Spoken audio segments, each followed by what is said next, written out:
En lo cotidiano habitan verdades que casi nadie mira. En Nada es Desierto, tres amigos buscamos esas grietas donde lo aparente se quiebra y la vida revela su profundidad. Nuestros invitados no llegan por su nombre, sino por su mirada. No buscan reflectores, pero iluminan. Son tesoros ocultos que nos ayudan a repensar lo que creemos saber. Bienvenidos. Gracias. Bienvenido, licenciado. Gracias. Mario Lugo, él es arquitecto, bueno, fue arquitecto, no, sigue siendo arquitecto. Y ahorita trabaja ahí está en el consejo del Implan. Juan Esteban Haddad. Juan Esteban Haddad, él vende carros. Pariente de Gabriel. Hijo. Lo conozco muy bien. Sí. Muy bien, y de hace muchos años. Y bueno, pues un servidor. Compadre de su hija. Sí te conozco. Mucho gusto. La idea de licenciado Villalobos, una persona muy... ¿Cómo nos podemos referir a usted a partir de esta plática? Pues Guillermo. Guillermo. Es mi nombre. Perfecto. La idea de no platicarle de qué se trataba era plan con maña, no crea. Sí, la intención es que esto sea una plática así completamente relajada.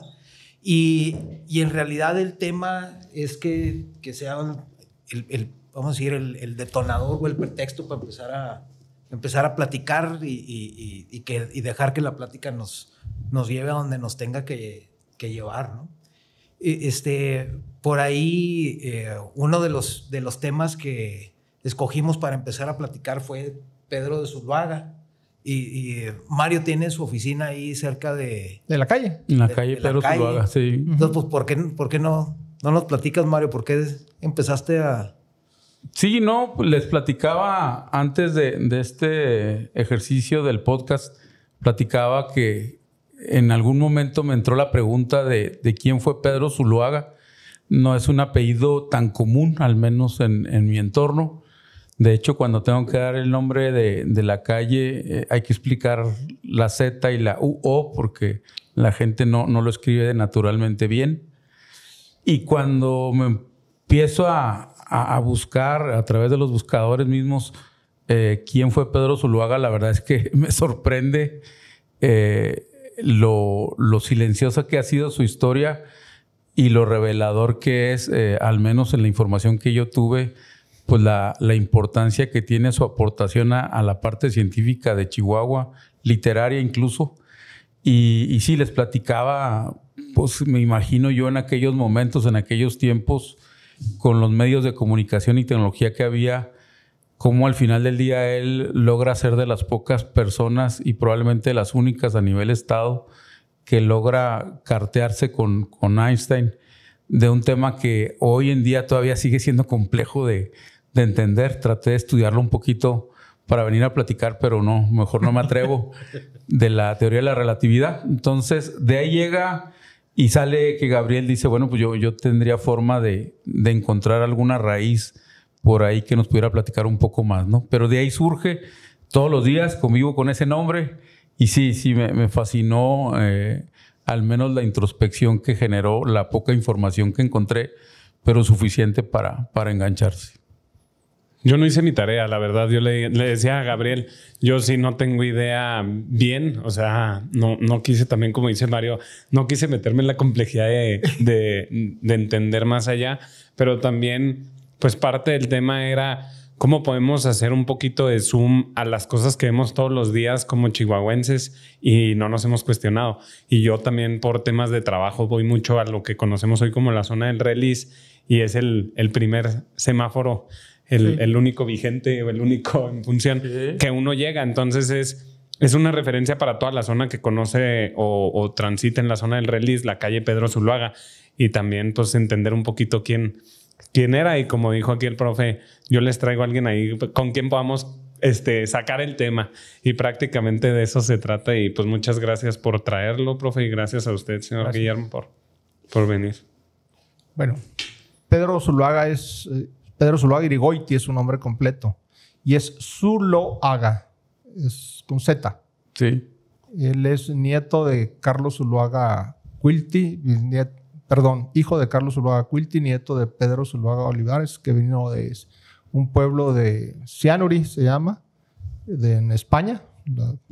Países Vascos le llaman algunos. Y nació en Chihuahua Pedro Zuloaga en 1891. Murió en 1954 y yo lo conocí. Murió cuando yo tenía 7 años. Es que lo alcancé a ver algunas veces. Tengo algunos recuerdos de él.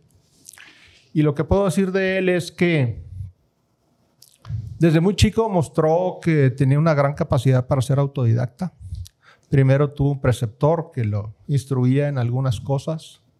Después se fue a Culver, lo mandaron a Culver. No era de él, de su gusto, la disciplina militar, así que no estuvo de acuerdo. Lo sacaron de ahí, lo mandaron a una universidad en Suiza y luego estuvo en Múnich. Ahí dicen que tuvo contacto con Einstein. Y él dominaba algunas disciplinas. Era músico, era matemático, era físico, era filólogo y sabía de muchas cosas más. Él regresó a Chihuahua en 1922, tuvo mucho tiempo en Europa y trabajó en la UNAM como maestro de filosofía de la ciencia porque era una de las cosas que más le gustaba. Escribió algunos artículos en diversas revistas. Una de ellas se llama Lecturas. Escribía novedades de la ciencia, pero lo decía en latín. Y luego en otra revista del Partido de Acción Nacional que se llamaba La Nación. Y dejó algo de huella porque escribió 4 libros. Yo no he leído los 4, leí 3 nada más. Uno, francamente, no lo entendí. Se sabe que allá cuando la teoría de la relatividad era una novedad, la Universidad de Chicago hizo una especie de encuesta a ver quiénes entendían eso. Y nada más 11 personas en el mundo le respondieron bien. Una de ellas fue Pedro Zuloaga. Y se sabe que Einstein en una ocasión, en una entrevista en Argentina, lo mencionó como personas que entendían bien, latinoamericanos que entendían bien, que no eran cuentos lo que él platicaba. Lo dio como referencia. Dicen que sí, efectivamente mantuvo correspondencia con Einstein. No se han encontrado cartas. Su casa se quemó. Quién sabe si ahí quedaron las cartas. Pero la discusión que yo supe por mis tías, por sus hermanas, mi abuela y sus hermanas, era que Einstein sostenía que el universo se expandía infinitamente. Y Pedro decía que no, que era un universo respirante. Se expandía, se contraía, se volvió a expandir, se volvió a contraer. Algo que empieza otra vez a sonar como interesante y como posible. Que nosotros no vivimos en el primer universo. Vivimos en uno segundo, tercero o cuarto, sabrá Dios cuál. Y de sus artículos muy conocidos, pues él era católico. Escribió que lo había leído uno sobre científicos que creían en Dios. Mencionó pues, muchísimos. Luego, cómo crecen los países, por qué los países se desarrollan. Y él lo atribuía a que hay un ideal compartido, un ideal común de la población. Y eso los hace moverse en un solo sentido. Y algunas otras cosas más. Pero él hablaba pues, español, desde luego, era su lengua nativa. Hablaba griego, hablaba latín, hablaba alemán, hablaba inglés y hablaba francés. Fue mucho tiempo traductor de los 3 idiomas de una editorial que se llamaba Hus, con J. Y para entrar en el tema de sus ideas, pues escribió uno que se llama La bancarrota del materialismo en la ciencia. A principios del siglo pasado estaba de moda el materialismo como una doctrina filosófica. Y él científicamente demostró que no era sostenible el materialismo por algo que acaba de decir él. Bueno, las cosas no son como las vemos. Vemos la apariencia de las cosas. Esta mesa parece sólida, ¿verdad? Pero no. Pues no, es una serie de huecos enormes en relación a las pequeñas partículas que la componen.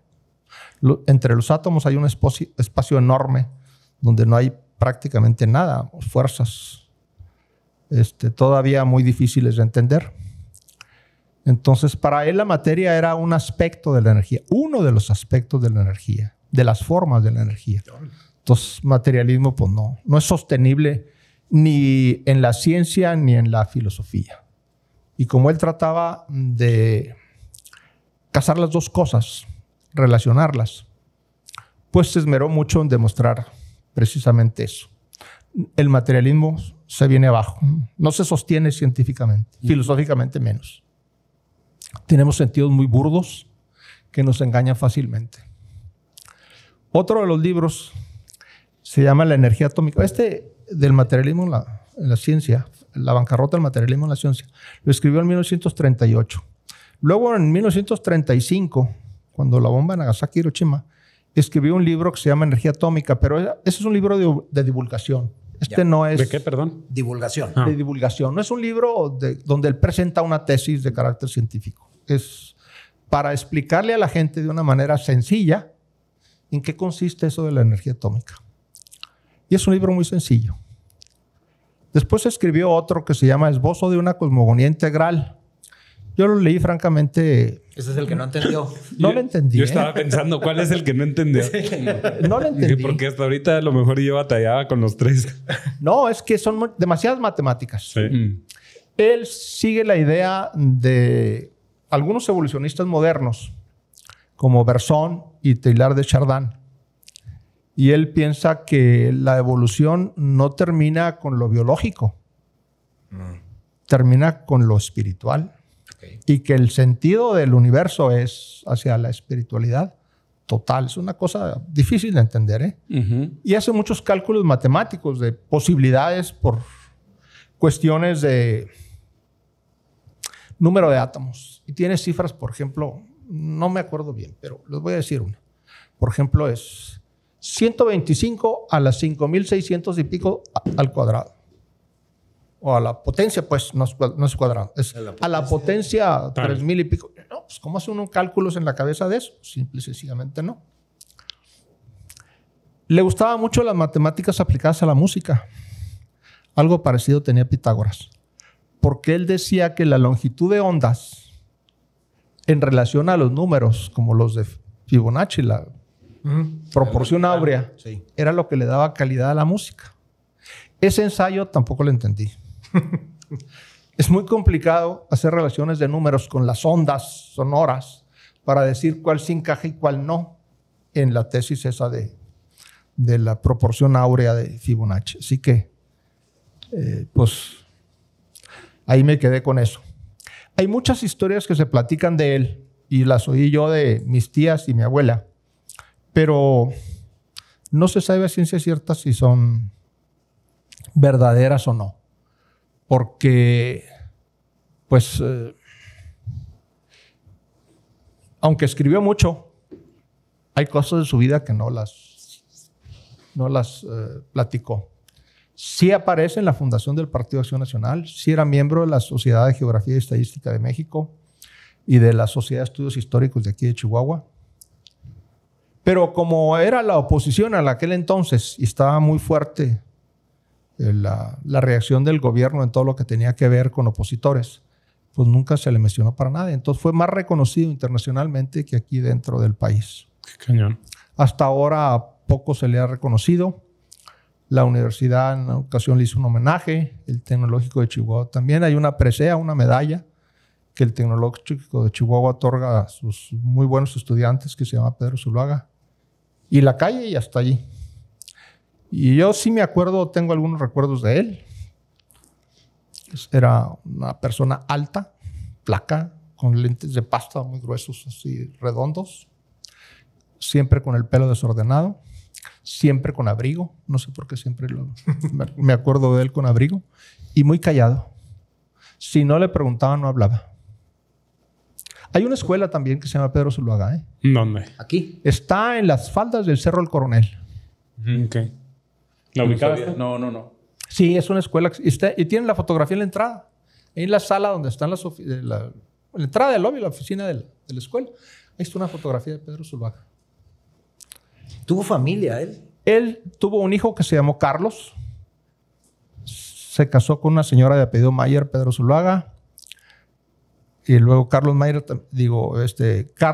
también se casó, pero no tuvieron hijos. Okay. Así que el apellido Zuluaga se extinguió en Chihuahua. No hay nadie de esta familia. Y de nadie hecho, que hay se pocos, ¿no? También ¿Dónde? Hay pocos realmente, aunque sea de otro árbol genealógico, ¿no? A nivel nacional. A nivel Chihuahua, por lo menos. No, a nivel Chihuahua no hay ningún otro Zuluaga. Ninguno. Ni de otra familia. Interesante. Curioso porque en Cianuri es un apellido muy común. ¿Ah, sí? Muy común. ¿En qué provincia es? Cianuri es de los Países Vascos. Es un lugar muy chiquito, de puras montañas, donde hay un río que divide el pueblito y las casas están desparramadas en las laderas de los cerros. Muy bien. Perdón, yo tengo ahí un interés. Como para irnos un poquito más para atrás y sembrar así como algunas como dudas. Cuando yo empecé a decir ahí a algún familiar o algo, queremos hablar de Pedro Zuluaga. Como que venía a la cabeza de la gente probablemente en Chihuahua 2 personas o hacían referencia a 2 cosas. Al hacendado o al señor que tenía la hacienda y al tema del científico. ¿Es la misma persona o es hijo de...? Es padre e hijo. Ok. Eso como que me daba curiosidad un poquito el antecedente. Y luego ya para platicar también, digo, eventualmente siempre la idea... ¿Usted Pedro, conoció por interés familiar o hay más gente como usted que sí se puso a investigar y leer de los 4 libros que él escribió, yo leí 3. Okay. El que les digo que no entendí y los otros 2 que sí están bastante pues, sencillos, no tan complicados. Digeribles, digamos. Digeribles, sí. Bueno, Pedro Zuluaga es hijo de Carlos Zuluaga Quilty. Carlos Zuluaga Quilty es hijo de Pedro Zuluaga, que era español, bueno, vasco, y de una señora de apellido Bustamante. Se llamaba Luz Bustamante. Luz Bustamante era hermana de Carolina Bustamante de Terraza. Perdón, me estoy equivocando. Quilty. Pedro Zuluaga Olivares, el abuelo, el español, se casó con Luz Quilty, hija de Gavino Quilty, un irlandés que llegó aquí a Chihuahua. Y una hermana de ella, Carolina, se casó con Luis Terrazas. Entonces, por eso se manejan mucho la relación. ¿La de las Quintas Carolina? Sí. Será Zuluaga Quilty y Terrazas Quilty. Sí. Las hermanas. Fueron concuños Luis Terrazas y Pedro Zuluaga. Okay. Efectivamente, cuando llegó Pedro Zuluaga a Chihuahua, el abuelo, llegó pues muy joven. Entró primero a Torreón porque tenía un hermano mayor que se llama Leonardo Zuluaga, que es uno de los fundadores de Torreón, y se dedicaba a la ganadería y al cultivo del algodón. Entonces se vino aquí a Chihuahua para la comercialización de ganado que entonces se mandaba a México en arriadas de a pie. Y con el tiempo empezó a comprar terrenos junto con su suegro, junto con su concuño, y se hicieron de muchas haciendas. Ya su hijo Carlos, hijo de Pedro, papá de Pedro, Carlos, llegó a tener en haciendas como 750,000 hectáreas y manejaba más de 100,000 cabezas de ganado, básicamente ovejas, aunque también ganado vacuno y caballar. Las haciendas eran Bustillos, que fue cuna de la revolución, fue capital del gobierno revolucionario allá por 1910.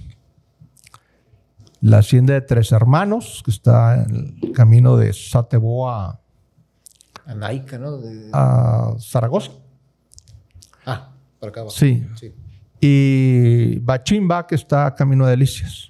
Las construcciones que están ahí, en partes sí todavía son las originales, de aquella época. Las iglesias sobre todo. ¿Y ese señor tuvo puras hijas y Pedro? No, tuvo otro hijo que se llamó Leonardo. Carlos Zuluaga Quilty tuvo 2 hijos hombres, Pedro y Leonardo, y tuvo 4 hijas mujeres. Marta, la mayor, y luego seguía Carmen, luego Luz y luego María. Y de ellos sí hay muchos descendientes, yo sí tengo muchos parientes. Pero ninguno, sí, pero todos llevan en 4º lugar el apellido Zuluaga cuando cerca. Ok. Entonces sí, cuando hablamos de la calle Pedro Zuloaga es del científico 100%. Sí, es del científico. Y es sí. hijo del hacendado. Correcto. Nomás así como para recapitular. ¿Y a nadie le dio para el tema de la ciencia después? De ahí de la familia. Que yo sepa, nada más tengo un nieto que dice que va a ser científico cuando esté grande, pero pues es todavía niño. Pues quien quite. Es niño todavía.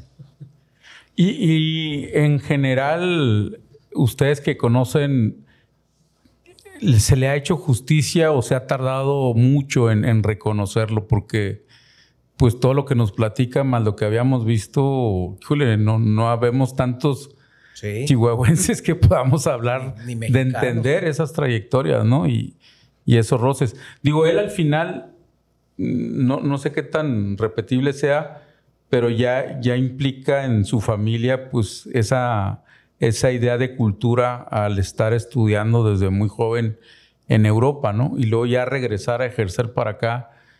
Porque al final entiendo la vida de él fue más catedrático y en ese sentido también la cátedra en México pues tiende a ser no tan reconocida y luego más en Chihuahua, ¿no? Todavía allá en la Ciudad de México un poco más. Él tradujo también algunos libros, del francés, del alemán y del inglés.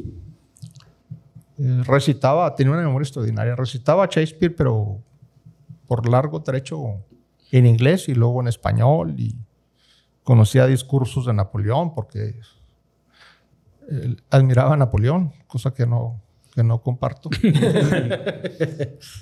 Y luego también hacía muchas cosas. Pero una cosa extraordinaria sí era el piano. Tocaba muy bien el piano. Sí. ¿Cuál de los libros, de los dos que sí le entendió, se le hizo más interesante? La bancarrota del materialismo en la ciencia. Sí. Sí. Sí, porque pues tiene una connotación también filosófica, no es nada más la explicación física de las cosas, ¿verdad? Sobre todo por la corriente esa filosófica del materialismo, un materialismo dialéctico de Marx y todas esas tonterías. ¿Y si cree que le hicieron justicia o no a la fecha? Pues, porque yo en parte, coincido con Mario y creo que es un tema que, digo, y más si nos ponemos a hablar de lo que se está haciendo hoy en día en materia de ciencia en México, pues podría apostar a que la mayoría de la población no está necesariamente enterado de qué estamos sacando como mexicanos en ese sentido.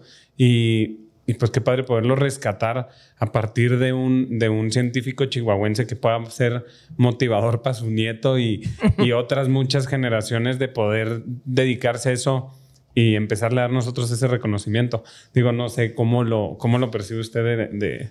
No sé qué sería un reconocimiento justo, correcto. No sé. Que yo no sé si el tema sea reconocimiento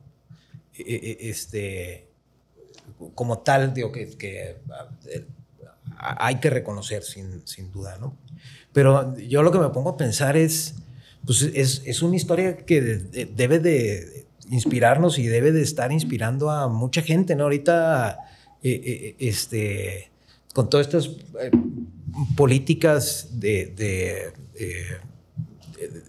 impulso a las ciencias y a las carreras STEM y de matemáticas, de científicas y demás que está tratando de hacerse, pues son historias que deberían de inspirar a la gente y a los chavos y a los niños a investigar, ¿no? O a los papás y a los abuelos a fijarse a ver si tienen un científico en la casa, que a lo mejor es algo que no nos pasa por la cabeza. Pero yo sí digo, creo que habría cancha porque siempre se habla de que la dificultad de México para el futuro, y ha sido generacional, es la educación, ¿no? Sí, y el tema es que aquí el éxito, seguimos muy, ahora sí que hablando del materialismo, ¿no? Pues el que tiene éxito en lo económico le da por convertirse en filósofo, ¿no? Entonces empieza a decirnos cuáles son las netas del planeta y las verdades. Y en ese sentido, digo, a mí me sorprende porque, como decía Guillermo, la Universidad de Chicago en aquel entonces lanza una convocatoria porque estamos hablando de un Albert Einstein que llega y rompe con la teoría de Newton, que ya habíamos tardado generaciones en entender la idea de la fuerza con la masa y la aceleración y que la gravedad existe. Sí. Y luego aparece Albert Einstein y dice, el tiempo se expande. Y el espacio... El espacio se contrae. Y la luz puede ser... Es lo único que tiene una velocidad fija, sí. Entonces... Es lo único constante. Si lo vuelves a leer y lo vuelves a leer, pues... Y ya con la información que tenemos, para empezar a imaginarte esos tres fenómenos no están fáciles. Van contra Entonces, el ejercicio, porque fue un adelantado a su época, como lo fue Einstein, que la Universidad de Chicago y que el mismo Albert Einstein diga, ellos 11 a nivel mundial entienden de qué estoy hablando, más allá de que coincidan. Sí. Pero entienden de qué estoy hablando.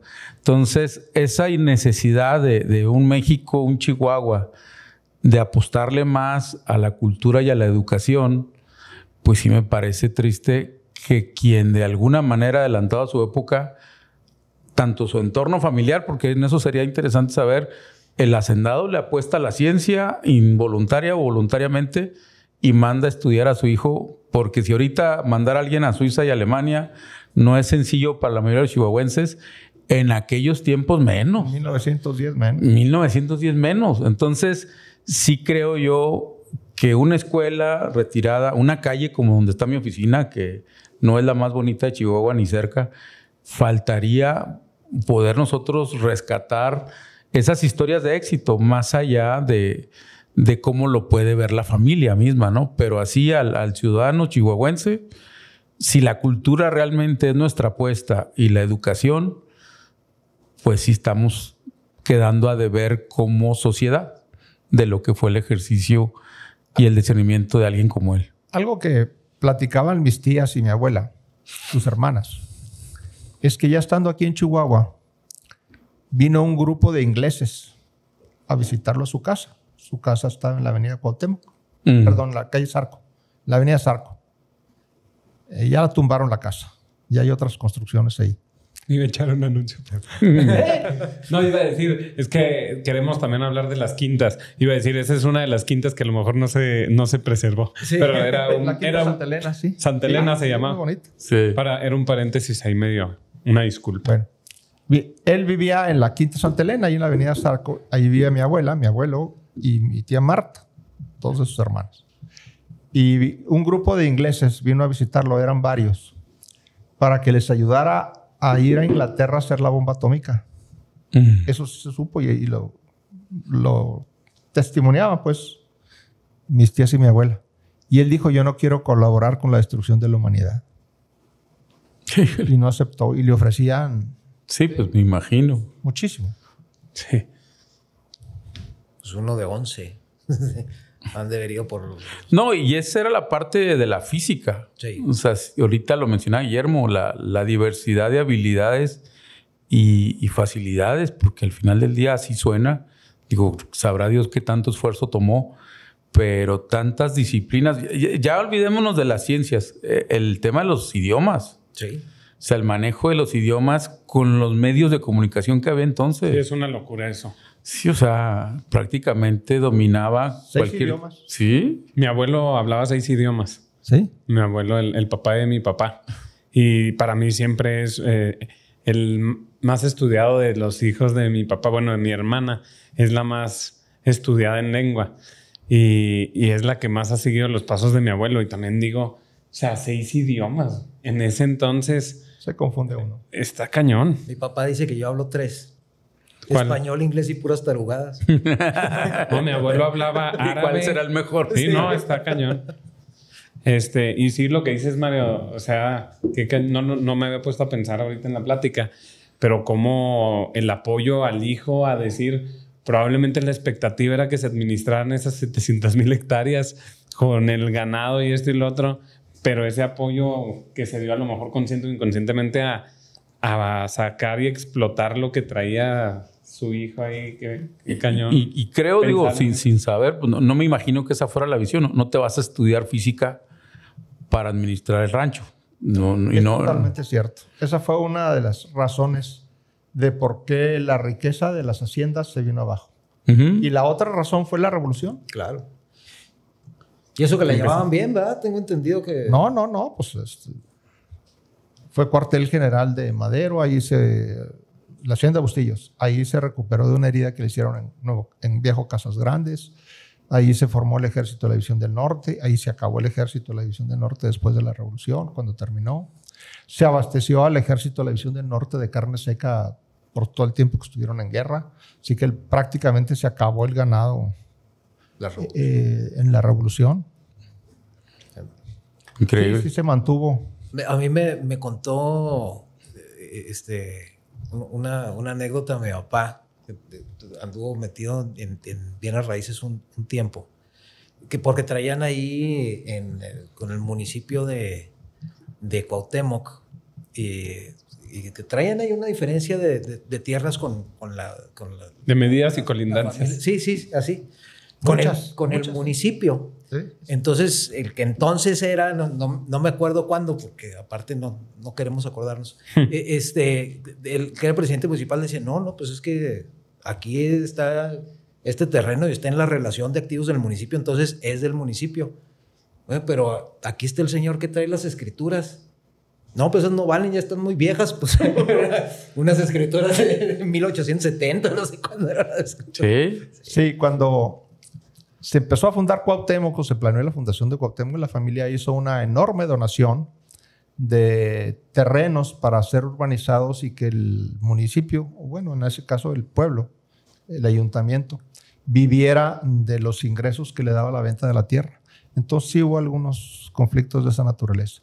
Sí, se fundó ahí la colonia agrícola de San Antonio, luego la colonia agrícola de Rubio, se vendió a los menonitas 100,000 hectáreas y el resto pues son ejidos. Ya resultado de la revolución. Sí. De lo que decías del primer ejercicio de macrolotes. Exacto. Sí. Es que la cosa era muy complicada porque... Y la culpa la tuvo Pancho Villa. Terminada la revolución, Obregón se religió. Y Pancho Villa dijo, si alguien llegara a reelegirse, yo me levanté en armas contra la reelección de Porfirio Díaz. Si alguien intentara reelegirse, yo me volvería a levantar en armas. Entonces, a Pancho Villa lo mataron. Y a mi familia, pues como era proveedora de los ejércitos de la revolución aquí en Chihuahua, pues la dejaron sin posibilidades de proveer. Lo que se hace normalmente en las guerras. ¿Quieres acabar un ejército? Quítale a todos los proveedores. Napoleón decía, el nervio de la guerra es el dinero. El nervio de la guerra es el dinero. Es el dinero. Y entonces ya ahorita, ¿quién le sobrevive de esa familia que eran las hermanas? ¿Leonardo no tuvo descendencia tampoco? No, Leonardo no tuvo descendencia. De mi tía Carmen no hubo descendientes. Quedó viuda relativamente joven y se fue de misionera a la sierra. Y luego de Marta, sí, están los Luján, García Luján, y están, ¿quién es más? Cano Luján. De María están los Prieto Muñoz y Cisniega Muñoz. No sé si ustedes conocen a los López Cisniega. Sí. El doctor, ¿no? Conozco al doctor. Sí. Sí, ellos son de esta familia. Muy bien. Sí. Y yo conozco algunos Quilty que seguramente también... Sí, son parientes. Nada más. El apellido Quilty en realidad no es realmente Quilty. El que llegó aquí se llamaba Gavin O'Culty. Que dijo que era holandés. Irlandés. Apóstrofe Culty.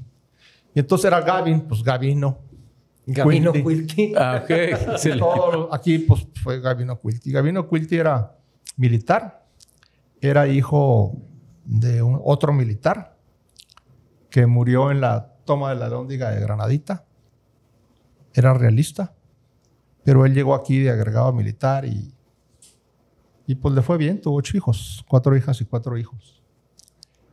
Y luego mi tatarabuelo, pues ese le tocó combatir con los apaches y le decían Pedro el Rengo porque rengueaba de una pierna en un ataque con los apaches, le dieron un balazo. Cuando sanó le quedó una pierna más corta que la otra. Ah, ok. Y le decían Pedro el Rengo.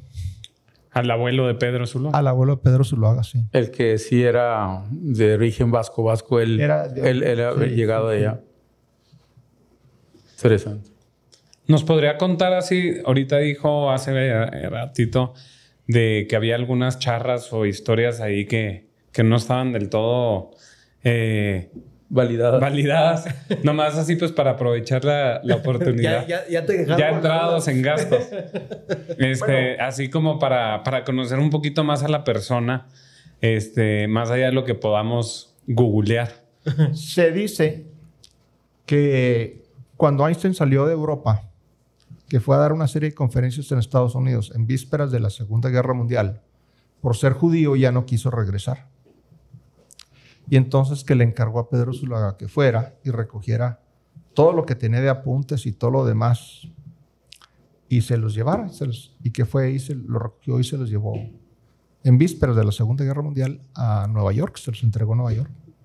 Ah, ok. Pero eso tampoco está confirmado. Pero está bueno de guión. No, pero no lo dudo. Y aparte, o sea, eso te habla de una relación cercana. ¿En quién confías que te haga? Digo, a lo mejor dijo, ya está en el continente ahí, o es vecino. Sí. Pero no es cualquier cosa, ¿no? No. Encargar que vayas en representación de... No, pues era nada más ir a recoger sus cosas sin que se dieran cuenta los nazis, ¿verdad? Sí. Sí. Es que ahí estaba la base de la bomba atómica. En teoría. Bueno, cuando era la base teórica, sí estaba ahí. Sí, ahí está. Y otra charra. En una ocasión, cuando era adolescente, detuvieron a Pancho Villa en la hacienda de Bustillos porque andaba robando ganado. Y lo tenían pues, amarrado en la estación de ferrocarril de Cuauhtémoc, que antes se llamaba San Antonio de los Arenales. Y ahí estaba amarrado. Y en aquel tiempo el abigedato se castigaba con la horca. Los mataba. Desarmaban un jurado popular. Y culpable, ahórquenlo. El mismo día, todo el mismo día. Nada que ver con la realidad actual, ¿verdad? No, pues. Y eran jueces electos. No, no es cierto. Y en el edificio la de la coincidencia de Cuauhtémoc todavía está exactamente como estaba antes. Dicen que Carlos, el papá de Pedro, andaba camina de un lado para otro. Y ahí tenían a Pancho Villa y a 2 o 3 ahí de sus compinches. Y se volteó con su hijo Pedro y le dijo, ¿qué hacemos, hijo, con ellos? No te hizo daño, papá, suéltalo. Dice, ya estaba pitando el tren donde venía el supuesto juzgador a armarle el juicio. Y lo soltó, lo regañó y lo soltó. Porque el hijo le dijo, suéltalo, papá, pues si no te hizo daño. Nomás lo regañó y le dijo, si lo volvían a ver, lo mataban y esto y lo otro y bla, bla, bla. La familia jamás se acordó de eso. Pero cuando llegaba a Pancho Villa a requerir alguna cosa de dinero o de ganado, carne seca, que era con lo que se le abastecía, le llegó a comentar a mis tías, yo con ustedes estoy muy agradecido, les debo la vida, bla, bla, bla. ¿Y por qué? Pues pasó esto. Y era el Pancho Villa, pues que apenas iba a ser quien fue. Todavía era sí, todavía era el ladrón de antes de ganados. 1910. Sí. Sí, Pedro Zuloaga salió de Chihuahua cuando tenía 14, 15 años. Entonces era más o menos como 1905, por ahí 1906. Estaba agarrando vuelo. Sí, estaba chavalillo todavía. Estaba chaval. Era adolescente. Es como decía Gastón la vez pasada, ¿no? O sea, en el Palacio de Gobierno, allá asesinaron al padre de la patria y nosotros como que pues es un rincón más de Chihuahua. Sí. Una persona que se carteó con Einstein y que de alguna manera le dio el visto bueno para que siguiera caminando Pancho Villa. Sí, todo lo que generó. Y la verdad es que pues lo tenemos aquí. Escondido. Sí, escondido. Yo creo que esa es la mejor expresión. En la sangre, pero escondido. Sí. Sí, Ni tan cerquita en la sangre. Porque la realidad es que la familia en general sigue muy vigente en Chihuahua, pero sin el apellido Zuloaga. Cosa también cosa interesante. Hay otra familia Zuloaga en México, de Félix Zuloaga, que fue presidente de la República, del grupo conservador, allá cuando las luchas de los liberales y conservadores en el siglo XIX. Pero ellos no son parientes, ¿eh? Y de ellos no sé qué haya sido y dónde hayan quedado y todo lo demás. Porque luego Hay algunos historiadores, Wasserman me parece, y el otro de los caciques, ¿cómo se llama? Que, pues es Wasserman me parece, que hablan, identifican a la familia Zuloaga como de las familias conservadoras en la lucha contra los liberales, y no, esta no se metió. Al contrario, hay una ocasión en que Pedro Zuloaga, el concuño de Luis Terrazas, lo salvó de la muerte a Luis en una batalla en Tabalaopa. Le mataron el caballo y se quedó a pie. Y a pie, pues no la libraba. No la libraba. La caballería francesa. Entonces el bisabuelo se devolvió, lo subió en ancas y lo sacó. Y de eso es lo que platican allí de... Pero pues eran concuños, estaban muy relacionados y socios además. Sí. Sí, pues las historias que no se pudieran contar en un café entre ellos dos. Sí, no, imagínate. Imagínate. ¿Y sus libros dónde se encuentran? Pues yo tengo un ejemplar de los 3 que les mencioné. Y como son ediciones, una es de 1930 y tantos, la otra de 1945 y la otra como 1950, que la editó la Universidad Autónoma de Chihuahua, por cierto. La Esbozo de una cosmogonía integral la editó la Universidad de Chihuahua. El prólogo lo hizo un doctor Rico. Muy conocido, muy famoso aquí en Chihuahua. Un rico doctor. El papá de Arturo Rico, el filósofo, y también hay un Rico Bobbio, son ellos. Ah, sí. Hay un médico, Rico Bobbio, o no sé si esté vivo todavía, pero Arturo Rico, que es el filósofo, sí existe todavía, hijo de ese doctor que puso el prólogo. Sí, el Inge Rico, si no me equivoco, es el que está ahí en desarrollo urbano, en otra cancha. Pero difíciles pues, entonces de conseguir. Al final del día habría que buscar que se lograra alguna reimpresión, ¿no? No sé si la Universidad de Chihuahua quiera volver a publicarlos porque... Pero ese sería un buen principio, ¿no? Sí, y ese está a la mano. Y si lo tiene la UACH, la realidad es que debiera ser más asequible en la idea de relanzar quién era y quién fue y quién es. ¿Por qué la duda de no sé si quisieran relanzar? Porque son libros escritos para una época. Por ejemplo, el de divulgación sobre energía atómica, pues ya está en cualquier enciclopedia. Lo que aparece ahí como novedad, pues ahora aparece en cualquier... Lo googlea uno y aparece todo. Pero probablemente el del materialismo puede haber cosas que todavía se puedan rescatar, ¿no? Sí. O digo... Filosóficamente hablando, sí. Sí. O si no, una compilación de... Yo no sé si voy a ser incorrecto, pero en mi idea me quedo con que no hemos evolucionado tanto como quisiéramos. Entonces, desafortunadamente o afortunadamente, muchos de esos pensamientos que son ya de más de un siglo mantienen una vigencia impresionante, muchos de ellos. Evoluciona el papel, pero no las ideas tanto. Pues nos repetimos y desafortunadamente no se repiten las historias de Pedro Zuloaga, ¿no? Pero, digo, a mí me tocó conocer el edificio de CIMAP. Sí. Y muy interesante, ¿no? ¿Cuál es? Ahí en el complejo industrial se crea es un centro de materiales avanzados. Sí. Y ahí ves lo más cercano que yo he visto en Chihuahua de tecnología enfocada a la ciencia, ¿no? Pero fuera de ejercicios muy particulares, decía mi padre, nos convertimos en maquiladores no nomás para vivir, sino para pensar. Entonces, el pensamiento de ensamblar nada más lo que ya viene pensado, pues lo tenemos, creo, muy, muy arraigado. Por eso creo yo que mantienen más vigencia de la que creemos, ¿verdad? Coincido. Entonces, habría que ver, porque si yo no encontré forma de esos libros, ¿no? Sí. Como tarea hay que echarnos un clavado, ¿verdad? O sea, aparte de yo el otro día le pedí ahí al Inge Almada, me regaló unos libros de su abuelo, de Francisco Almada. Y digo, pues no sé si no me los hubiera regalado él, ¿cómo? ¿Era tu abuelo Francisco Almada, don Panchito Almada? No. De un tío mío. Ah. Se llama Francisco Almada, él, y su abuelo Francisco R. Almada. Sí. Y historiador, sí, cómo no. Correcto. Y un ejemplo, sus libros. El otro día me empecé a leer uno que son puras anécdotas que describe él de Chinipas, ¿no? Según yo Creo que era originario de ahí, ¿verdad? Sí, entonces... Pero pues no sé hoy dónde pudieras conseguir el libro si no es a través de un descendiente o alguien que guardó una... yo sí creo que podemos echarnos un clavado a ver cómo se...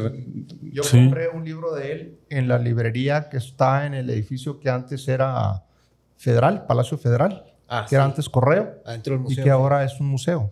Okay. Allí tienen una librería y una biblioteca y yo compré un libro de Pancho Almada. Pues sí. De Don Panchito, como le decía a todo el mundo. Porque era chiquitito. Sí. Pues hay que echarnos un clavado de tarea a ver ahí cómo revivir ahí o a ver si se o al menos, las publicaciones que eran ensayos a lo mejor menos largos. A lo mejor en la Sociedad de Estudios Históricos de Chihuahua tienen algo de eso que está en el museo que le llaman de Juárez. Sí, ya. En la Avenida Juárez, precisamente. Juárez, sí, casi llegando a Ocampo. Sí. No. Antes de llegar a la independencia. Sí. No, ya lo estoy confundiendo con la casa del siglo XIX. Sí. Entre quinta y séptima, más o menos. ¿Cómo es la sociedad de qué, perdón? De Sociedad Chihuahuense de Estudios Históricos, creo que eso se llama. Y él, pues, fue uno de los fundadores, patriarcas del grupo ese. Muy bien, pues vamos cerrando. No sé qué les gustaría. Un último comentario. Pues... Yo nomás agradecerle, licenciado, que se dé la vuelta a echar la platicada con nosotros.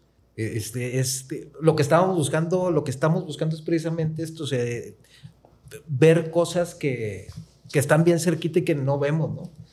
Muchas gracias por compartirlo con... Como esta mesa. Exacto. Sí. Gracias. Sí, está menos plana de lo que creemos. Sí, ¿no? y también gracias, profe, gracias, Guillermo, es un placer.